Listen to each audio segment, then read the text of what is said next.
A few weeks ago, I made a report about Philippine Airlines and its financial situation, with the discussions of Chapter 11 bankruptcy filing in the US in the mix.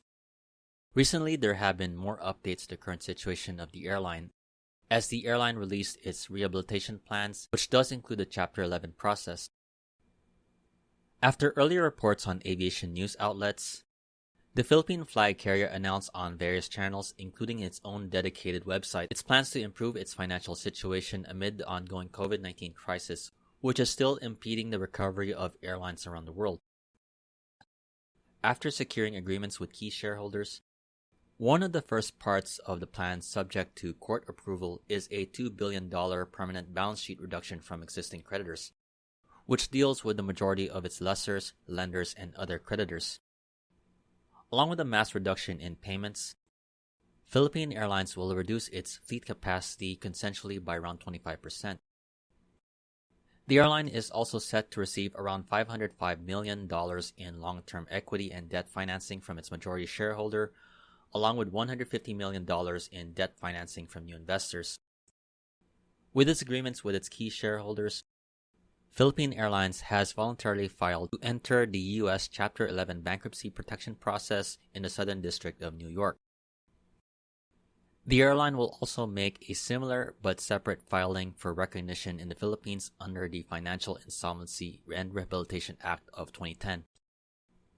Known as the FRIA Act, it is the equivalent of filing for Chapter 11 bankruptcy in the Philippines. As Philippine Airlines enacts its rehabilitation plans, the airline has pledged that operations would be continuing as usual. This move has been highly anticipated, and to the assurance of many of the Filipino travelers, a filing of Chapter 11 bankruptcy doesn't necessarily mean that the airline would shut down or end operations.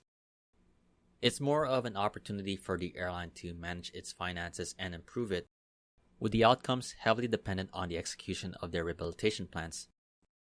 For the case of Philippine Airlines, another big factor will be the recovery of its domestic and international flight network, something with varying travel restrictions have affected heavily, especially from the airline's Manila hub.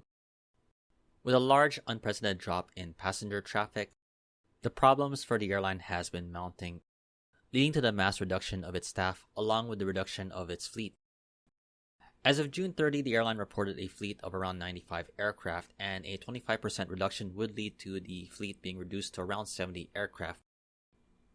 With its financial situation, the airline has also rescheduled its aircraft deliveries, would have come in by now, to the years 2026 to 2030.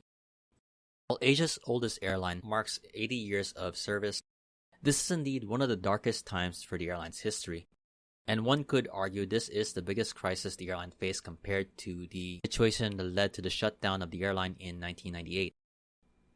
Similar to then, the fate of the Philippine flag carrier is now at stake. I definitely hope you enjoyed this video. If you liked it, please like, comment, share, and subscribe. This has been Flights in Asia, highlighting the news and updates from the aviation and travel scene in the Asia Pacific. Thank you for watching and have a great day.